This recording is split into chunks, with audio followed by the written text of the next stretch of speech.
जय श्री गणेश। मैं हूं पंडित जगदीप। जेडी न्यूज़ 24 की ओर से आप सभी का हार्दिक अभिनंदन करते हुए भाग्य रेखा और हस्तरेखा श्रृंखला की अंतिम कड़ी आज आपके सामने है। इससे पहले कि इस अंतिम कड़ी का शुभारंभ किया जाए, उन जातक व जातिकाओं से विनम्र अनुरोध है कि जिन्होंने अभी तक हमारे इस YouTube चैनल को सब्सक्राइब नहीं किया है, कृपया उसे सब्सक्राइब करने का कष्ट करें। और इस श्रृंखला के बाद, जो कि आज उसका अंतिम भाग है, अंतिम कड़ी है, अगले वीडियो में एक नए प्रसंग के साथ हम रूबरू होंगे। तो अब बात करते हैं भाग्यशाली रेखा और हथेली। कलाकारों, नेताओं या बड़े सितारों के हाथों में यह आसानी से देखी जा सकती है। यह बात हो रही है सूर्य रेखा की। हथेली में सूर्य रेखा, अनामिका उंगली के नीचे का जो क्षेत्र होता है वो पर्वत, सूर्य पर्वत होता है। और यहीं अगर कोई लाइन है, गहरी लाइन, तो उसे सूर्य रेखा बोलते हैं। पुनः बात करते हैं, हथेली में सूर्य रेखा का न होना अशुभ माना गया है।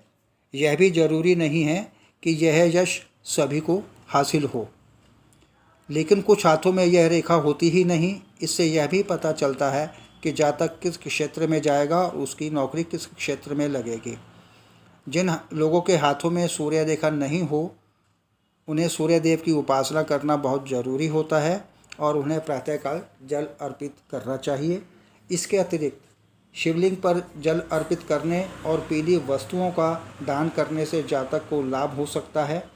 यदि हस्तरेखा के अनुसार पुरुष का हाथ देखना हो तो बाएं हाथ को देखना चाहिए और उसके अनुसार ही उसका फलादेश भी करना चाहिए। यदि उस पुरुष का विवाह नहीं हुआ है तो उसके दोनों हाथों को गहनता से देखना चाहिए। पुरुषों का दाहिना और महिलाओं का बायां हाथ मान्य होता है।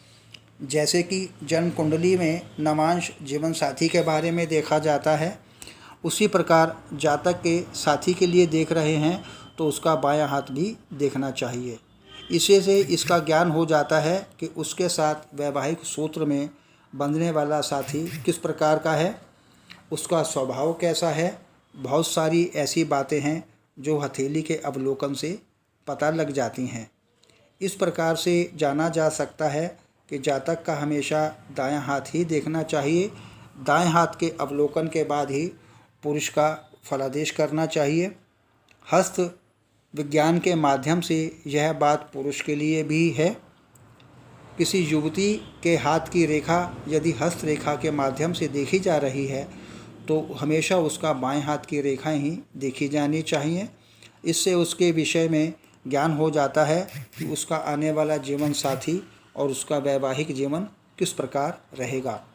यदि किसी महिला की हस्तरेखा का अवलोकन किया जा रहा है और उसका प्रश्न है कि उसका वैवाहिक जीवन और उसका जीवन साथी कैसा रहेगा, तो उसके बारे में उस महिला के दाएं हाथ की रेखाओं को भी देख लेना चाहिए।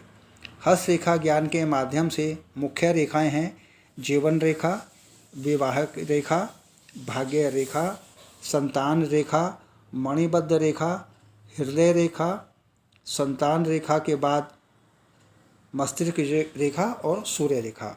और अधिक जानकारी, हस्तरेखा से जुड़ा हुआ परामर्श, जन्म कुंडली विश्लेषण, वास्तुशास्त्र, लाल किताब अथवा अंक ज्योतिष से परामर्श हेतु संपर्क कर सकते हैं। आगे प्रभु इच्छा, प्रसन्न रहें, स्वस्थ रहें। ऑनलाइन परामर्श उपलब्ध। आगामी अंक नए प्रसंग के संग आपकी समृद्धि की कामना सहित। पुनः जय श्री गणेश।